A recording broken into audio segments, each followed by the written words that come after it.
Hi, Mark Savage here with Savage on Wheels. Today we're driving a Hellcat. And which kind of Hellcat? It's the Dodge Durango SRT Hellcat. They're only making it this year. So if you want one, you're going to have to go buy one now, and I'm thinking you're going to pay a little extra for that. But Hellcat right here. This is a truck that asks a lot of different questions. Like, how much horsepower is enough or too much horsepower? And how fast is too fast? But it answers one big question, that is, what is the fastest SUV on the market right now? And that's this Hellcat right here. If you know anything about Chrysler and Dodge, anything that says Hellcat on it has a big V8 Hemi engine in it. This one's 6.2 liters, supercharged. We'll show you in just a second under the hood here.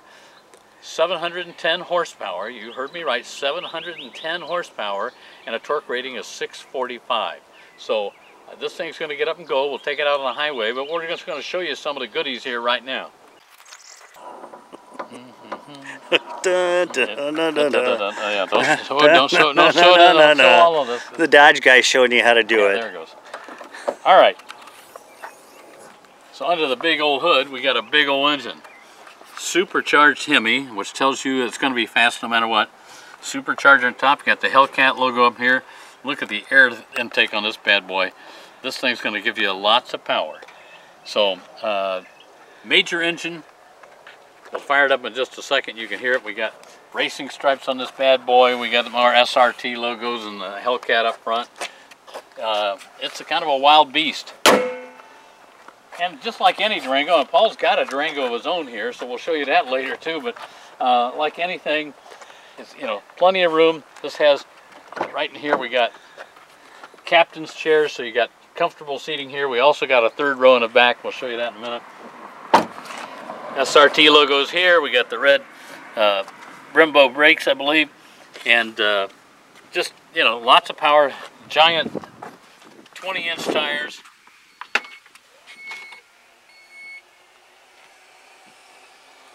We got both the seats up right now. I'll show you.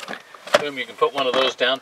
There's actually pretty decent leg room on that back seat. I think it's not too bad for a third row seat. A lot of the third row seats are really cramped. And you want it back up, you just pull it right back up.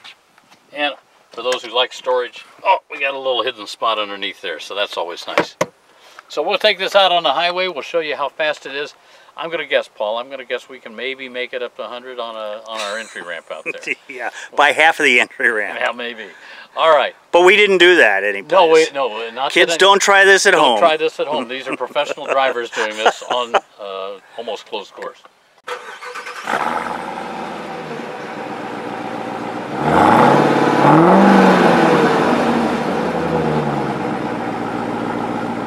Alright, we're taking the Hellcat onto the freeway right now, and we're going to see if the 710 horsepower, what it will do for us as we head down the ramp here. We put everything on sport mode. It sounds like it means business.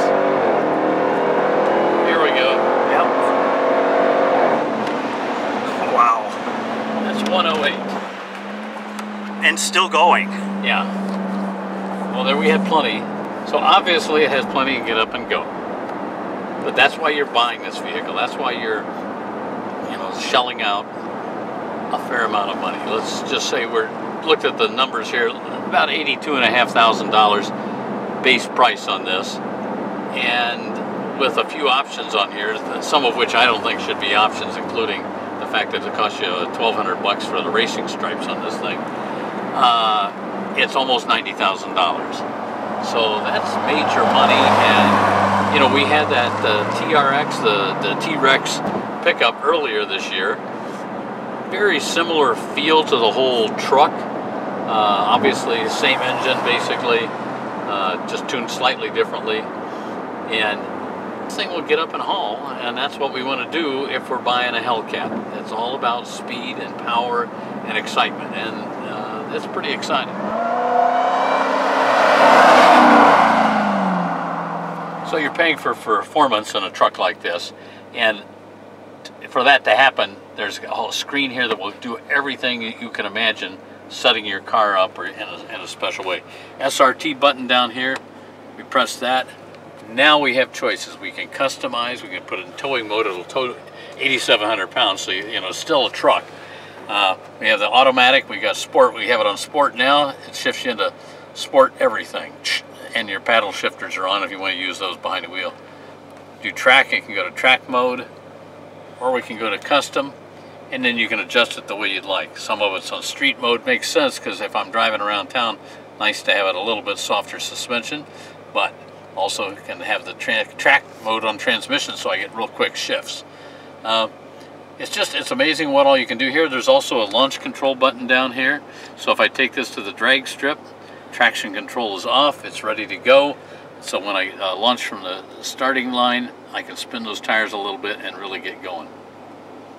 So we got cooled seats, we got heated seats, and again, you know, we go back here, we show the usual split screen. We got the radio, we got the navigation system, and a real, I think, racy looking dashboard over here as far as the controls, so that we've got speedometer, we've got temperature gauge, we got the fuel gauge, and it's a sharp looking vehicle. We got plenty of buttons on the wheel as usual to adjust cruise control, lane departure, and this is for all your computerized trip computer and stuff like that, so you can adjust the screens however you want. So I don't know, we got wireless charging, so it's pretty much got everything we need here. Heated steering wheel, which we don't need this summer, but during the winter I like to have that too. A couple of memory buttons for the electric seats, the power seats, and metal pedals. So you can see down here, they're ready to rock and roll. So Durango Hellcat, racy SUV, top speed of 180 mile an hour, like I say, about 100 more than most of us ever really need, but it's fun to drive. They say 3.5 seconds, 0 to 60. And that's pretty quick too. Again, about 90,000 for how this one sits here now. It's probably a little more than most of us want to pay for our SUV, but if you need power and you need comfort and you need something that tows 8,900 pounds along with it, hey, this will do the job. Now wait a minute, so you have to turn this in? We have to turn these vehicles in once every week. Yeah, I don't know. Yeah, I got to turn it in, Paul, but you know. So I'm thinking, do you think they'd really notice the difference? This is mine right here, between that and the gray one. You know, they look similar, and they're about the same size. Yeah. Or we could do an engine swap for my 6 for that 8. And the red's nice, but I think they're going to know. I don't think they're going to put up with that. I think they're going to be after me if I don't turn this back in as it is. Bummer.